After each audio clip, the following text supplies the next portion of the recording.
People's Guide to the Cthulhu Mythos is brought to you by FoundItemClothing.com. Check out their Cthulhu slippers and cool cult film t-shirts. Edited and produced by D.B. Spitzer. Featuring Sara and D.B. Spitzer. Music by Kevin MacLeod.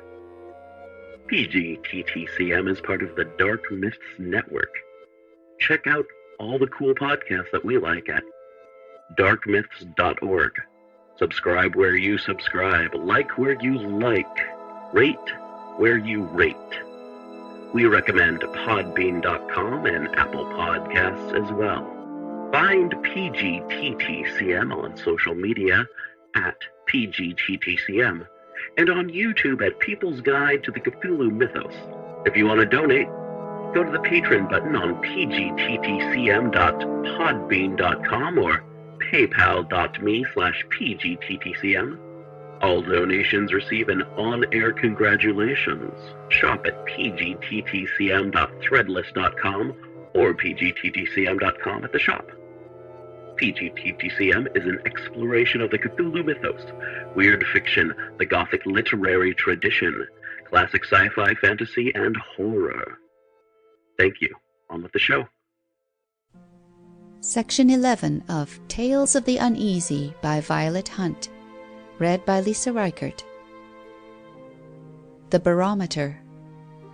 There existed a few years ago, in the Yorkshire wolds, a state of affairs in which the barometer was more consulted than the Bible, and the only barometer in the district hung in the hall of the vicarage and belonged to the parson, who scanned it daily, and out of its abstruse lettering gave no hope to his pining household. The relentless needle stood ever at set fair, and the terrible drought, which had already lasted for 6 whole weeks, continued. The dreary sheet of sky overhead stretched in its pitiless blueness over the baked brown earth that lay beneath, parched and cracked and yawning for rain. In between the rift, set apart for their habitation, walked sad human beings, sighing and complaining, full of vague physical uneasiness and sense of stress of longing. The church and vicarage of Barmoor, and the few cottages to which it ministered, made the only break in the wilderness of moorland that stretched away for miles to Pickering on the one side and Danby Moor on the other. 3 trees grew near the vicarage. The boughs of one hung over the roof of the lean-to and made a landmark over the moor. In the early spring they had been fine bunches of verdure. Now their tattered and disconsolate foliage hung motionless, shrinking day by day into the brown semblance of what were once green leaves. A little beck ran at the bottom of the parson's garden, but it was now all but dry. Everything was dried and wasted, except the heather which sprouted and thickened and browned under the desolating shine of the pitiless sun, while the air above it quivered with refraction. "The air is dancing!" cried the parson's boys, lying in the thick tufts and looking towards the low ridges that bounded their moor to the north. Later on it grew so hot that the very sun was veiled in mist, and the air did not dance any more, but stood still with weariness, so the children said again. A lighted candle, held in the kitchen garden, flared straight up like a pillar. The children tried it. They tried everything permissible under the strict system of vicarage discipline, to amuse themselves in these days when their elders were too tired and cross to undertake to keep them happy.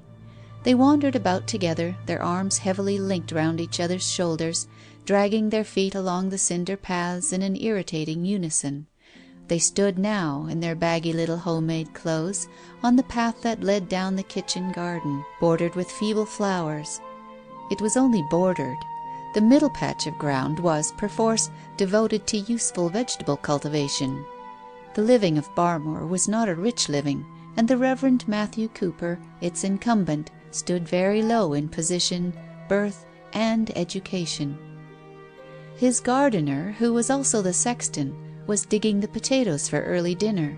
He grunted while he dug, and his back was turned to the children, who watched, with a kind of fascination born of ennui, the turn of the fork and the roll of the loose mould, and the horny hands that came down every now and then and gathered up the harvest of his toil and flung it into a basket.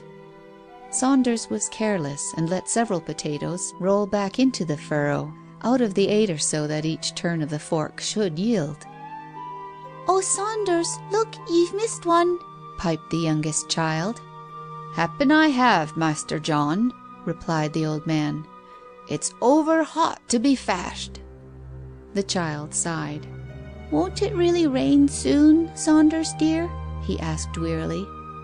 He had heard so much lately of this wonderful rain that was to heal all ills and make the world a pleasant place again. Childlike, he had forgotten what rain was like, and how he hated it, since it kept him indoors and spoiled his play. "Happen it may, happen it mayn't," muttered the old servant sulkily.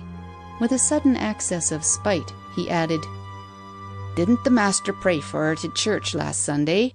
But some folks has no influence with the Almighty. I'm saying that the Lord ought to do it for his ain sake. The bonny garden's fair perished for the want of a little kindly moisture." "I think it will rain soon," said the youngest child again gravely. In his blue eyes was something of a rapt look of a visionary. "Well, it doesn't look much like it," grumbled the old fellow, pointing up with his fork to the sky that hung above, a wall of greyness and coming very close to earth somehow. "What for suld it rain, thinkest tha?" "Because it must in the end," replied the child sturdily. "It wants to rain so badly. It is like me, when I want to cry and can't. Oh, Saunders, there's another potato you've left. What a lot you miss." Gan away," said Saunders impatiently, "and let me get done. Gan away and to Hannah."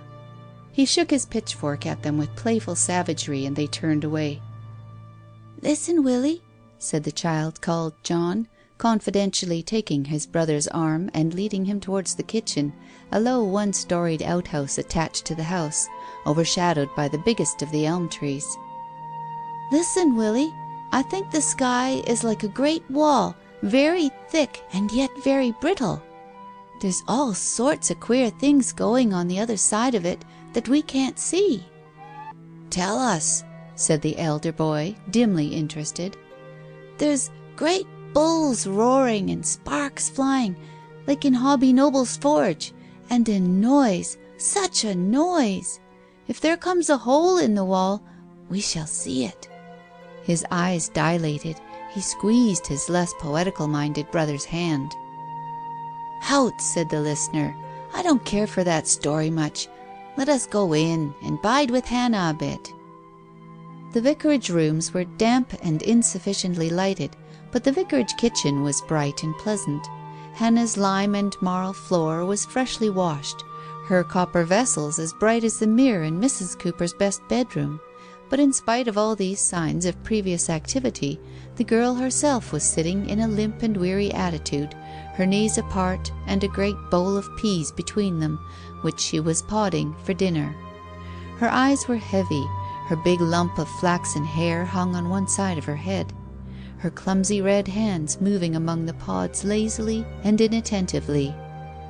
"Dearie me," she murmured to herself at short intervals. "Now, bairns," she roused herself as the two slunk in, "I've not time for none of you. Gone away and play. There's good childer." "Don't be cross, Hannah," said the eldest timidly. "We've only comed in for a sup of milk." "The milk is all gone sour," she replied shortly. "Ye mun just content yourself with a drink of water from the pump. Now be off with you." She gave the thin, inoffensive house cat a hoist with her foot and settled down to her peas again. The pump in the garden had gone dry long since, and Hannah knew it. The water they used in the household, that all the village used, came from one place, the well at the bottom of the village, which had luckily continued its functions in spite of the drought. The children, as Hannah knew well enough, did not really want anything to drink. They wanted nothing but the antidote of human conversation to the restlessness and uneasiness that they shared with Hannah and Saunders, and what their father was apt to call the lower animals.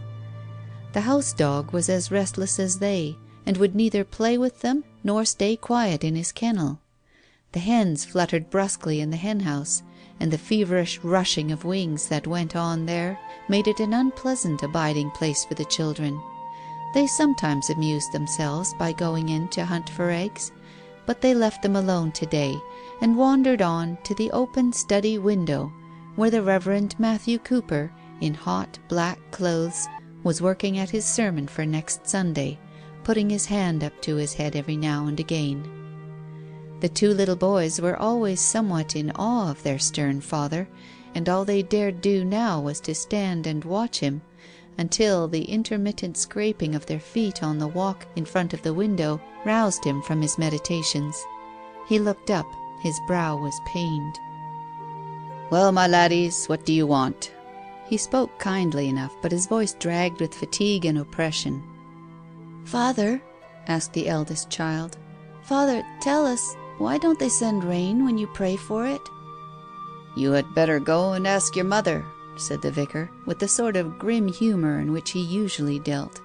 He was by nature a hard, cold, God-fearing, painstaking, undeveloped man, conscious of having a wife who managed him. "What about your lessons, Willie? I gave you a chapter to write out. Go and do some work if you can't play." "But we've got a headache, Father." "So have I. Splitting. Run away now and let me go on with my sermon. I haven't even chosen my text yet. Who doeth great things and unsearchable? Beholdeth, he withholdeth the waters, and they dry up. He bindeth the waters in his thick clouds, and the cloud is not rent under them. He destroyeth the perfect and the wicked. If the scourge slay suddenly, he will laugh at the trial of the innocent." The children left him in desperation, and going down to the bottom of the garden, took off their socks and sat with their feet in the diminished brook. The dog would not come with them, but snapped and growled at John when he tried to make overtures to it. Hannah, who came to look for them to fetch them to early dinner, could not find them, though they were only under the shade of the big rowan bush near the brook head. But she did not trouble herself to look very far. She herself could not have told you what ailed her. "I cannot find them, mistress," she said to their mother, sitting, carving knife in one hand and fork in the other, before the family joint, which Hannah had set before her previous to going to search for the truants. "Oh, very well, if they don't choose to come in to their meals."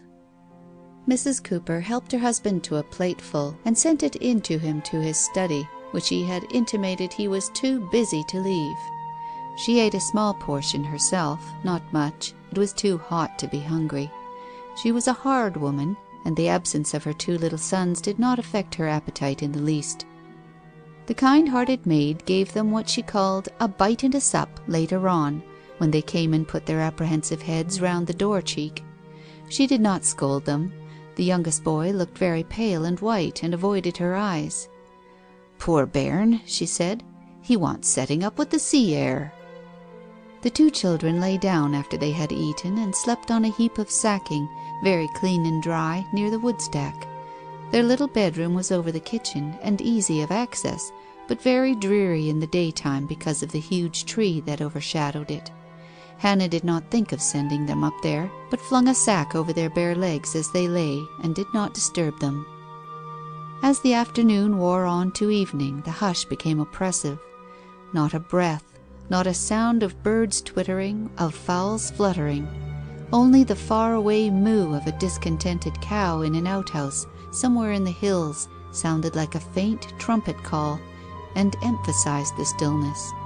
The sky seemed nearer than ever now, and oppressively near, and all-encompassing. As Hannah crossed the yard just before supper to throw a pail of scrapings into the pig trough, she heard a noise. It was not Hodgson's cow. It might have been the grinding of one of Miller Farside's flour wagons on the quartz that sprinkled the road, up there beyond the brow, half a mile away. She did not know what it was, a very faint rumble. She thought no more of it, but as she crossed the courtyard on her way back, something dropped onto the back of her hand, which she could have sworn was a raindrop. The thought passed. Her country mind again was a blank. She gave the boys a shake as she passed in. "Come now, wake up. 'Tis supper time." The youngest boy stirred and frowned. "Is it come?" he said. "The hole in the wall?" "Whatten hole? Whatten wall? Whatten rubbish is the child talking about?" she said carelessly, brushing the loose straws off his jacket with strong sideways pats, and leading him into the dining room where supper was spread. Willie, the elder and more prosaic of the two, manifested some interest in the items of the meal. It was beans and bacon and porridge, too solid fare for such a day as this had been. The vicar had finished his sermon and was sitting in his place, as pale as his white tie, but otherwise placable enough. The eldest child went round to his own high chair in silence, but the youngest crossed the room to his mother's side and pulled her by the sleeve. "What ails you, laddie?" she asked, not unkindly. "Will you give me a kiss, mammy?" he asked shamefacedly and in a low voice, lest his brother should hear and taunt him with being a mammy pet. "What nonsense!" Mrs. Cooper said, with all the helpless shyness of a hard woman. She stooped down and kissed her little appealing son, nevertheless. "Now sit down and eat your supper quietly. Well, Mr. Cooper, how have you got on with your sermon?" "Badly," replied her husband. "I seem to have such a weight on my brain, an oppression. It is quite dreadful. It is so bad it really can't last. Something must happen. Eat your supper, John, and don't stare." For the youngest child's eyes were constantly fixed on his father, and little questions seemed to be trembling on his lips. He said nothing until supper was over, when he begged his mother to read to them, in which request he was seconded by his elder brother. She got the big family Bible and reverently flirted the pages. "Read about the Israelites and the plagues of Egypt," suggested Willie. "Very well," the mother said equably. Her day's work was done, she had time now, and was willing to please the children in their own way. "And Moses stretched forth his rod toward the heaven, and the Lord sent thunder and hail." "I wish he would," murmured the vicar. "And the fire ran along the ground, and the Lord rained hail upon the land of Egypt." She was going on in her monotonous, uneducated voice, when the youngest child suddenly screamed and hid his face in the cushions of the sofa. "Whisht! Whisht!" she called out by way of soothing him. "Why, you silly body, haven't ye heard it all before?" The child continued to sob.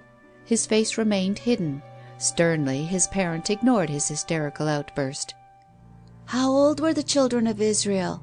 asked Willie, by way of distracting the attention of his elders from this bad conduct on his brother's part, which would assuredly end in both being sent off to bed.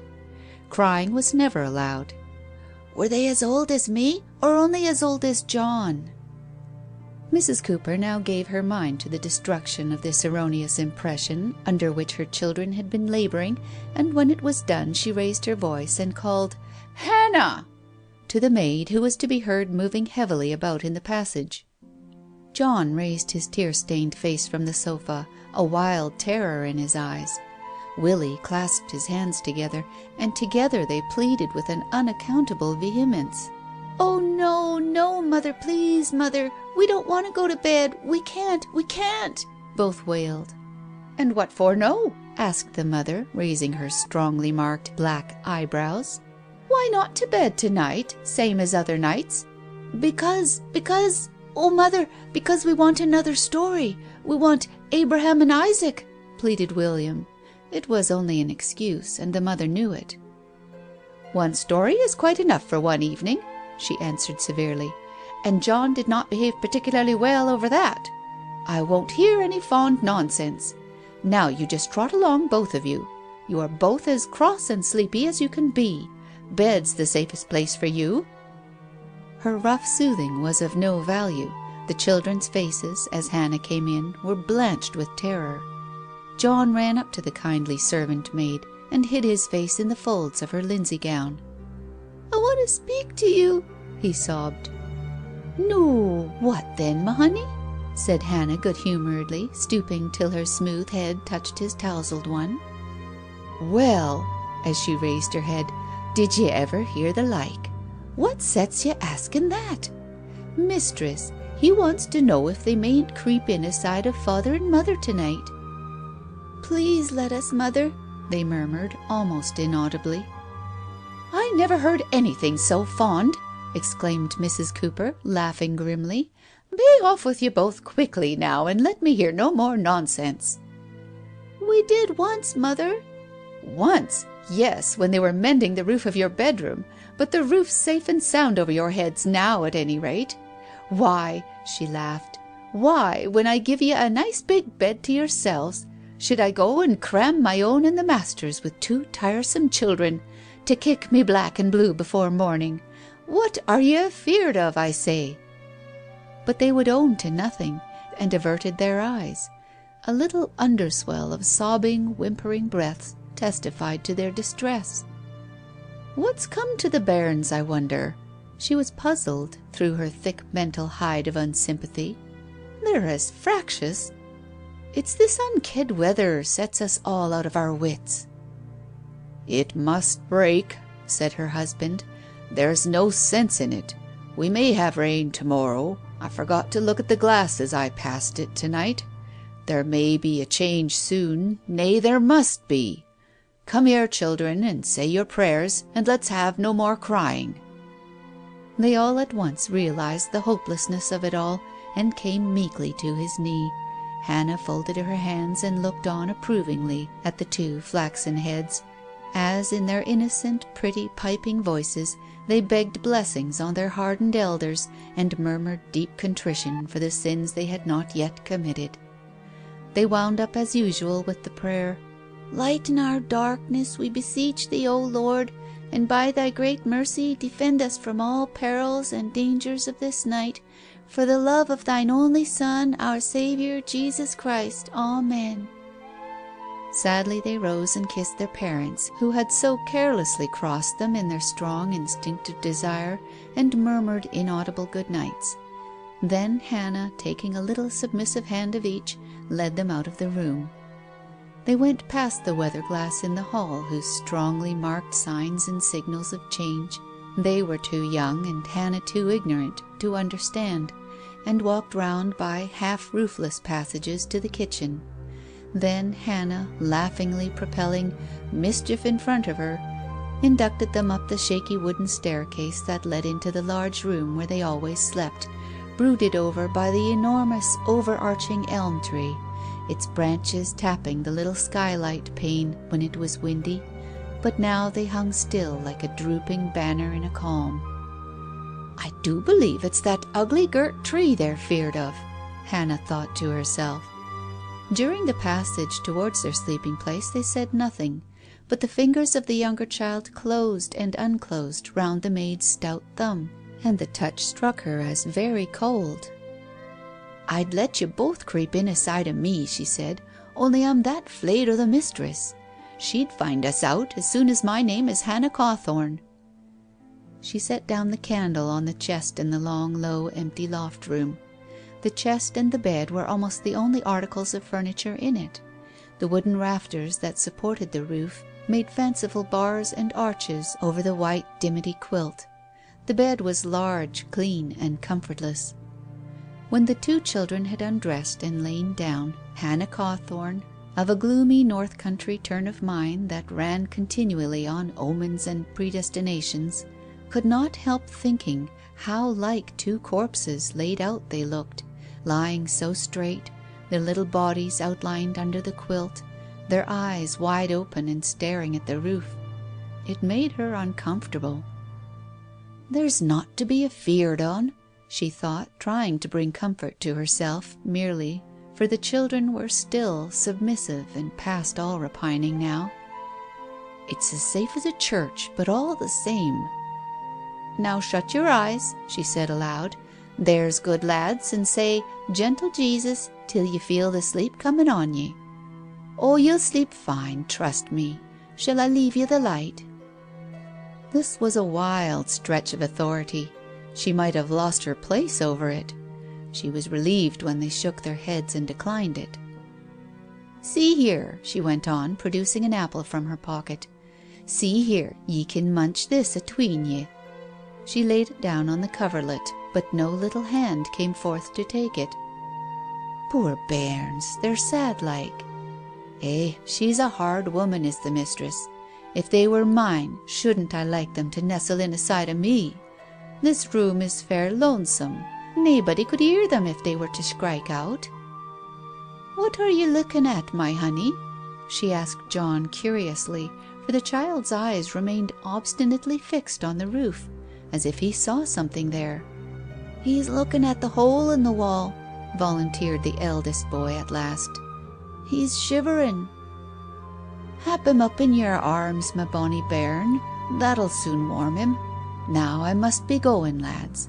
Good night to you both." Hesitating, reluctant, she took up her candle and made a start for the door. "I don't half like leaving them," she murmured as she stole out, casting a last look at the two children, lying clasped, according to her recommendation, in each other's arms. Their faces were hidden in each other's necks. Their sad, apprehensive eyes were closed, obediently summoning sleep. Gently snecking the door, she blundered down the rickety staircase and made her way back into the other, safer part of the house.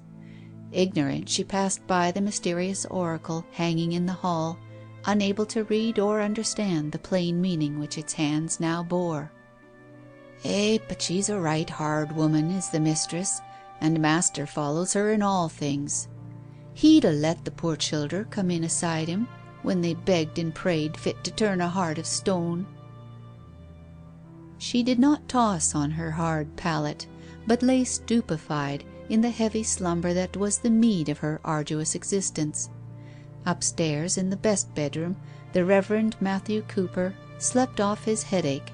His wife did not drowse, but lay by her husband's side, straight and still as she had laid down, congratulating herself on the great healing storm that was even now breaking over the vicarage, gloating over its promise of recomfiture and peace. It thundered and lightened for 2 hours. When morning dawned, the great drought was over, and the air was refreshed. Hannah, the maid, rose and went about her duties with a light heart, and presently, having started the kitchen fire, called the parson and his wife to resume theirs. When it was time, she pulled her dirty kitchen apron aside, put the kettle where it could not for the moment boil over, and went to call the parson's children. She went up the crooked stair and opened the door gently, not to waken them sudden. The first thing she saw before she screamed was the wide, jagged hole on the rafters above the bed, where they still lay in each other's arms. The lightning that, guided by the tree which hung over the roof, had passed through to the innocent children and dealt them their unearned and undeserved death, had not divided them.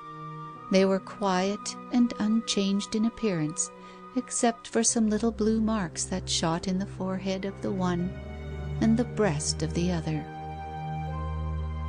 End of section 11.